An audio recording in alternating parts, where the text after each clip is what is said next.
Hello friends, आप सभी का मेरे यूट्यूब चैनल पे स्वागत है। मैं अर्चना यादव आप सभी का स्वागत करती हूँ। इस वीडियो में हम बुद्धि लब्धि के बारे में चर्चा करेंगे। पिछले वीडियो में हमने देखा था कि मानसिक विकास से क्या तात्पर्य होता है और विभिन्न अवस्थाओं में मानसिक विकास किस प्रकार से होता है बालकों का। इस वीडियो में हम देखेंगे कि बुद्धि का क्या अर्थ होता है, बुद्धि की कुछ डेफिनेशन देखेंगे, बुद्धि लब्धि क्या होती है, उसका फॉर्मूला क्या होता है, किस प्रकार से हम बुद्धि लब्धि को ज्ञात करते हैं। इन सारी चीज़ों के बारे में हम इस वीडियो में चर्चा करेंगे। तो चलिए दोस्तों, हम देखते हैं कि बुद्धि क्या होती है। बुद्धि एक ऐसी शक्ति है जो व्यक्ति को अपनी परिस्थितियों के साथ समायोजन करने की क्षमता प्रदान करती है। क्या करती है? कैसी भी परिस्थिति हो उसके साथ मनुष्य अपने आप को क्या कर सकता है, समायोजित कर सकता है अपने बुद्धि के बल पे। बुद्धि कोई मूर्त वस्तु नहीं है जिसे देखा जा सके, यह अमूर्त है। जैसे देखिए, हम कोई वस्तु जैसे बुक हम उसे देख सकते हैं, लेकिन बुद्धि को हम देख सकते हैं क्या? नहीं देख सकते। उसे सिर्फ मतलब उसके जो परिणाम होते हैं या फिर हम बोल सकते हैं उसके जो प्रभाव होते हैं, बस उन्हीं को हम जान पाते हैं।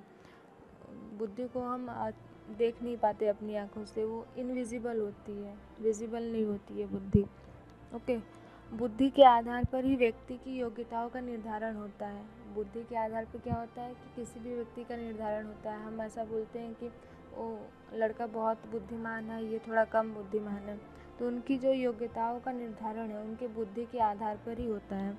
जो अपनी बौद्धिक क्षमताओं का प्रयोग कर अपनी समस्याओं का निदान आसानी से कर लेता है, वे योग्य और कुशल कहलाते हैं।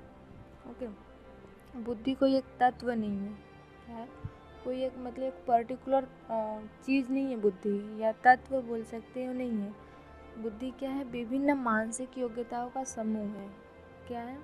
कोई एक अकेला तत्व नहीं है, वो क्या है? विभिन्न मानसिक योग्यताओं का समूह है जिसके द्वारा व्यक्ति अपनी समस्याओं को सुलझाता है। जैसे हम बोल सकते हैं कि बुद्धि क्या है? मानसिक योग्यता मतलब क्या है? मानसिक योग्यता में हम बोल सकते हैं सीखने की योग्यता, तर्क करने की योग्यता, चिंतन करने की योग्यता, कल्पना करने की योग्यता, अमूर्त चिंतन करने की योग्यता, ये सारे क्या है? मानसिक योग्यता है।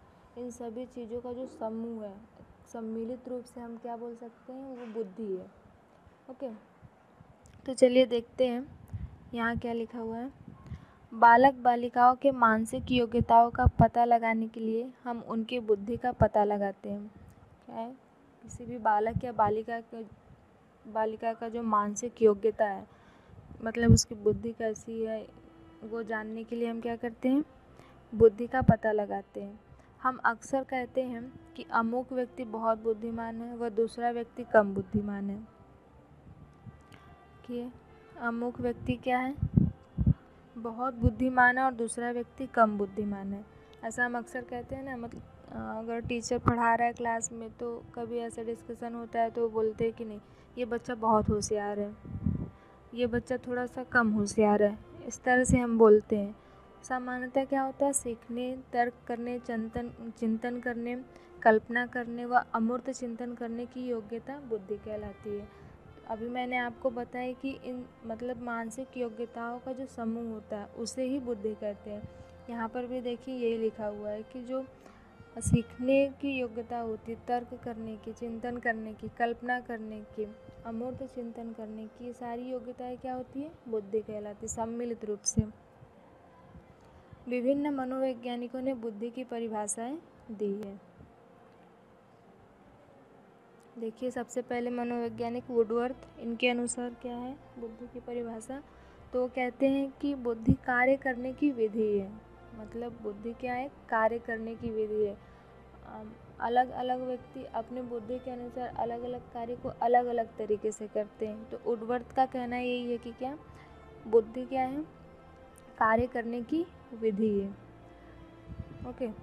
टर्मन के अनुसार, टर्मन कहते हैं कि बुद्धि जो अमूर्त विचारों के बारे में सोचने की योग्यता है। देखिए, अमूर्त विचारों के बारे में सोचने की योग्यता है, मतलब जो विचार, मतलब जो चीज़ अपने सामने नहीं हो रही है लेकिन हम उसके बारे में सोच रहे हैं, ठीक है, तो उस योग्यता को सोचने, उस अमूर्त विचार के बारे में सोचने की जो योग्यता होती है वो क्या होती है? बुद्धि होती है, टर्मन के अनुसार। ओके। उसके बाद विनय के अनुसार हम देखते हैं, विनय कहते हैं कि बुद्धि इन 4 शब्दों में निहित है, ज्ञान, आविष्कार, निर्देश और आलोचना। ये 4 शब्द कीवर्ड हैं, इन्हें आप अच्छे से ध्यान कर लेंगे तो विनय की डेफिनेशन याद हो जाएगी बुद्धि की। पहला ज्ञान, आविष्कार, निर्देश और आलोचना। फिर रायबर्न के अनुसार हम देखेंगे, वो बोलते हैं कि बुद्धि वह शक्ति है जो हमको समस्याओं का समाधान करने और उद्देश्यों को प्राप्त करने की क्षमता देती है। क्या करती है? समस्याओं का समाधान निकालने के लिए और उद्देश्यों को प्राप्त करने की क्षमता देती है। मतलब कोई समस्या अगर हमारे सामने आ गई है तो उसका समाधान हम अपनी बुद्धि के बल पे ही करते हैं। और फिर हमें अगर कोई उद्देश्य अपना प्राप्त करना है तो उस उद्देश्य को जो प्राप्त करने की क्षमता है उसे क्या कहते हैं? बुद्धि कहते हैं रायबर्न के अनुसार। ओके, अगर हम मोटे तौर पे देखें तो निम्नलिखित प्रकार की योग्यता आती है बुद्धि के अंतर्गत। पहली योग्यता है सीखने की योग्यता, दूसरी है अमूर्त चिंतन करने की योग्यता। सीखने की योग्यता मतलब किसी भी चीज़ को, जैसे देखिए फॉर एग्जांपल हम देख लेते हैं, अगर 2 बच्चे हैं और एक काम को करना है तो उसी काम को एक बच्चा बहुत जल्दी सीख लेगा और एक बच्चा थोड़ा देर से सीखेगा। तो हम ये बोल सकते हैं कि जो बच्चा जल्दी सीखा उसकी बुद्धि बहुत अच्छी है, जो बच्चा थोड़ी देर से सीखा उसकी बुद्धि थोड़ी कम है। तो क्या है? सीखने की योग्यता क्या है? बुद्धि है। अमूर्त चिंतन करने की योग्यता मतलब किसी चीज़ के बारे में सोचने की जो योग्यता है, अमूर्त चिंतन करने की योग्यता क्या है? बुद्धि है। समस्या का समाधान करने की योग्यता, समस्या अगर अपने सामने कोई आ गई तो उसका समाधान कैसे निकाला जाए, ये मतलब दिमाग से सोच के ही निकाला जाता है समस्या का समाधान। तो क्या होता है? बुद्धि क्या है? समस्या समाधान करने की योग्यता है। उसके बाद अनुभव से लाभ उठाने की योग्यता। जैसे देखिए इसका मतलब क्या है? अनुभव से लाभ उठाने की योग्यता मतलब अगर हमारा किसी काम में एक अनुभव है, उसी अनुभव का हम क्या कर रहे हैं? किसी दूसरे काम को करने में यूज़ कर रहे हैं और उस काम को बहुत बेटर तरीके से हम कर रहे हैं। तो इसका मतलब क्या हो जाता है कि अनुभव से लाभ उठाने की जो योग्यता है वो क्या है? बुद्धि है। संबंधों को समझने की योग्यता है, संबंधों के बारे में जो समझ होती है उसकी जो योग्यता है उसे ही बुद्धि कहा जाता है। अपने वातावरण से सामंजस्य करने की योग्यता मतलब अपने वातावरण के साथ अपने को एडजस्ट करना क्या है? बुद्धि है। ओके, इसके बाद है बुद्धि लब्धि, इंटेलिजेंट कोसेंट। तो बुद्धि लब्धि क्या होता है? बुद्धि लब्धि क्या है? ये देखिए, बुद्धि लब्धि जो टर्म है वो सबसे पहले किसने दिया था? मनोवैज्ञानिक स्टर्न ने दिया था 1912 में। ये जो बुद्धि लब्धि टर्म मतलब शब्द है इंटेलिजेंट कोसेंट, वो टर्मन ने दिया है। इसमें देखते हैं कि विभिन्न मानसिक योग्यता परीक्षणों के माध्यम से हम व्यक्ति की मानसिक आयु का पता लगाते हैं।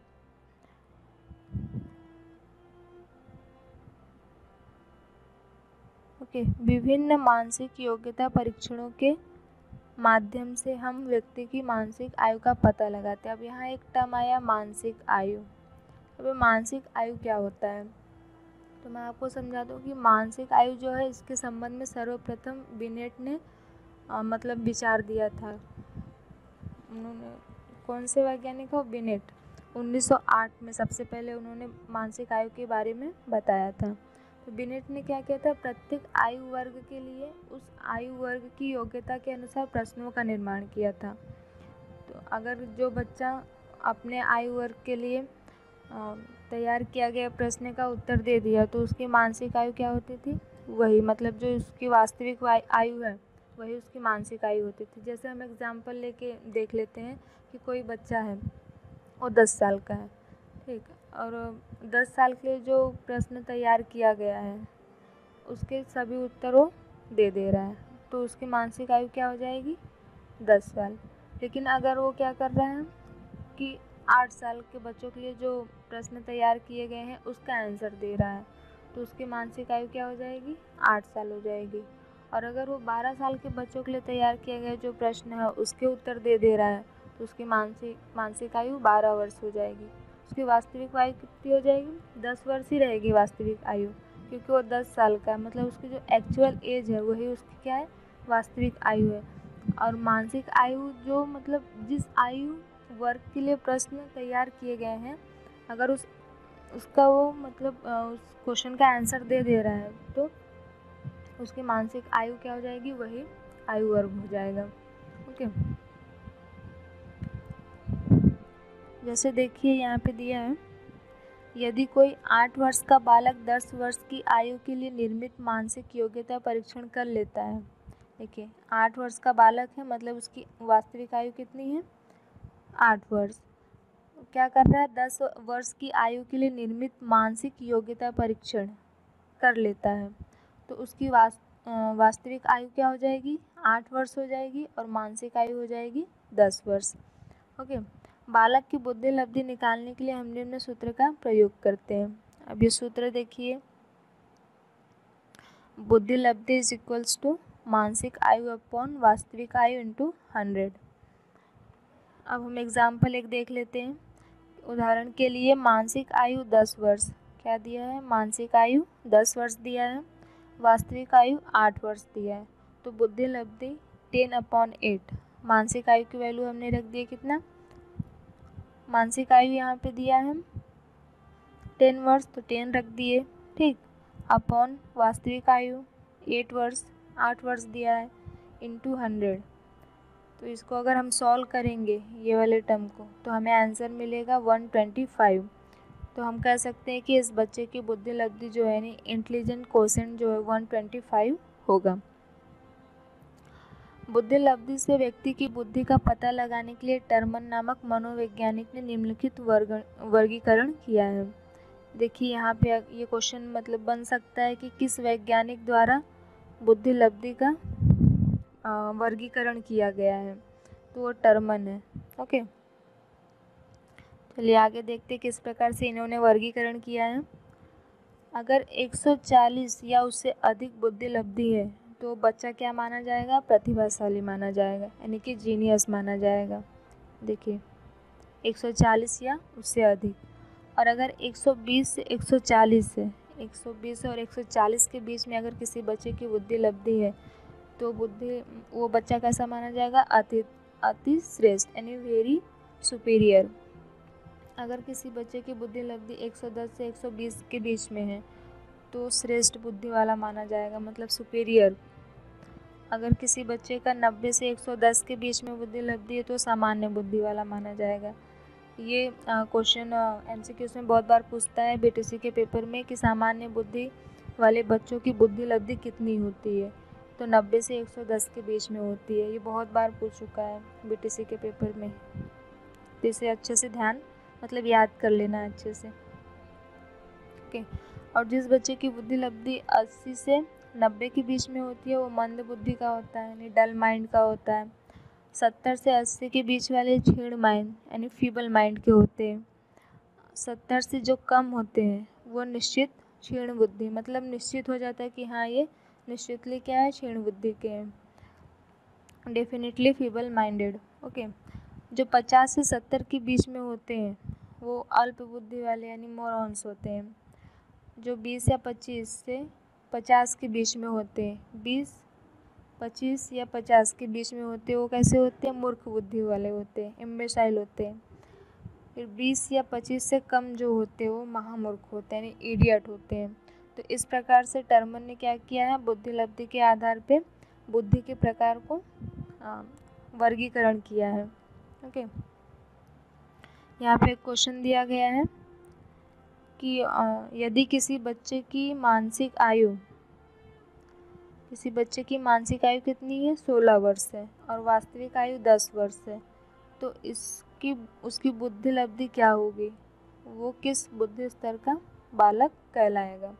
तो देखिए मानसिक आयु कितना दिया हुआ है? 16 वर्ष। फॉर्मूला क्या है हमारा? मानसिक आयु अपॉन वास्तविक आयु इंटू 100। तो हम क्या करेंगे? 16/10 इंटू 100। इसका आंसर आएगा, अगर हम सॉल्व करेंगे ये कैंसिल हो जाएगा, 10 टाइम 160। तो ये किस वर्ग में आएगा? अभी हमने देखे थे 140 से ज़्यादा किस वर्ग में आते हैं? जीनियस में आते हैं। तो ये इस बुद्धि लब्धि का जो बच्चा रहेगा वो जीनियस रहेगा। ओके, आशा करती हूँ कि आप सभी लोगों को समझ में आया होगा बुद्धि और बुद्धि लब्धि क्या होता है, और बुद्धि लब्धि मतलब बुद्धि लब्धि के आधार पर किस प्रकार से वर्गीकरण किया गया। ये टेबल आप लोग बहुत अच्छे से याद कर लीजिएगा, इससे क्वेश्चन बन सकते हैं यूपी टेट में या फिर सी टेट में। ये फार्मूला भी अच्छे से याद कर लीजिए, क्योंकि ये मतलब ये बीटीसी के पेपर में ये 1 नंबर के लिए पूछता है फार्मूला, या फिर इस पे बेस्ड क्वेश्चन भी पूछ सकता है। ये इम्पॉर्टेंट है, अच्छे से पढ़ लीजिए। और ये वाला पार्ट बहुत अच्छे से कर लीजिए। बुद्धि मतलब किस चीज़ की योग्यता बुद्धि है, ये अच्छे से याद कर लीजिए। इसमें सभी चीज़ इम्पॉर्टेंट ही दिख रही है। बाकी इसमें से 1-2 डेफिनेशन याद कर लीजिए, किसी भी दो तो पक्का कर लीजिए, किसी भी 2 मनोवैज्ञानिक के अच्छे से, बहुत अच्छे से समझ में आ जाएगा। ओके, फिर इसके बाद हम पढ़ेंगे कि बुद्धि परीक्षण किस प्रकार से होता है। नेक्स्ट वीडियो में हम देखेंगे कि बुद्धि परीक्षण कौन कौन से, किस प्रकार से बुद्धि का परीक्षण किया जाता है। ओके, तो अगर ये वीडियो आपको अच्छा लगा हो तो इसे लाइक कीजिए और सब्सक्राइब भी कीजिए। धन्यवाद।